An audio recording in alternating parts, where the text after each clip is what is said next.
আচ্ছা শুভদা, আচ্ছা ফ্রি আছো তো? না 1 মিনিট, আমি এখন ব্যস্ত আছি। দাদা একটা কথা বলবো তোমার সাথে। বলো বলো। এই যে তোমার দোকানে আসি, তোমার দোকানে যে ভিডিওগুলো দেখি, প্রায় ভিডিওতে ঝামেলা। হ্যাঁ, এই ঝামেলাগুলো কেন করো? এই যে তোমাদের মতো কিছু ব্লগার আছে তাই জন্য। এই যে এখন আমি কাস্টমার ছাড়ছি, তাই তুমি আমাকে ডিস্টার্ব করছো, ওই জন্য ঝামেলা হয়। না ডিস্টার্ব করছি না, তোমার সাথে কথা বলছি, যখন তো ফাঁকা আছো এই জন্যই বলছি। কোথায় ফাঁকা আছি? পার্সেল করছি।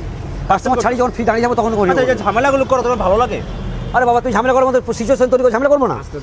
এই যে তুমি ঝামেলা করো, যে দেখা যায় তুমি মারামারি করতে চাও, একে তাড়িয়ে দাও একে তাড়িয়ে দাও, এগুলো কি? তাড়াবো না। ব্লগারদের উল্টো পাল্টা বলো। ছাইরা লোকের দোকানে অ্যালাউ নেই, হারামি ভিখারি ফুড ব্লগারদের এখানে কোনো অ্যালাউ নেই।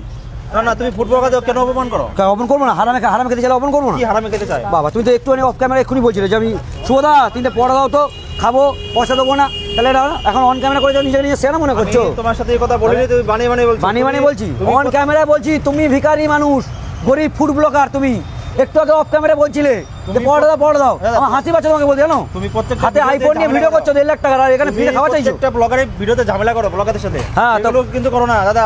আমি ঝামেলা করি কেন বলছি কি? সব কটা ফুড ব্লগারই হারাবি।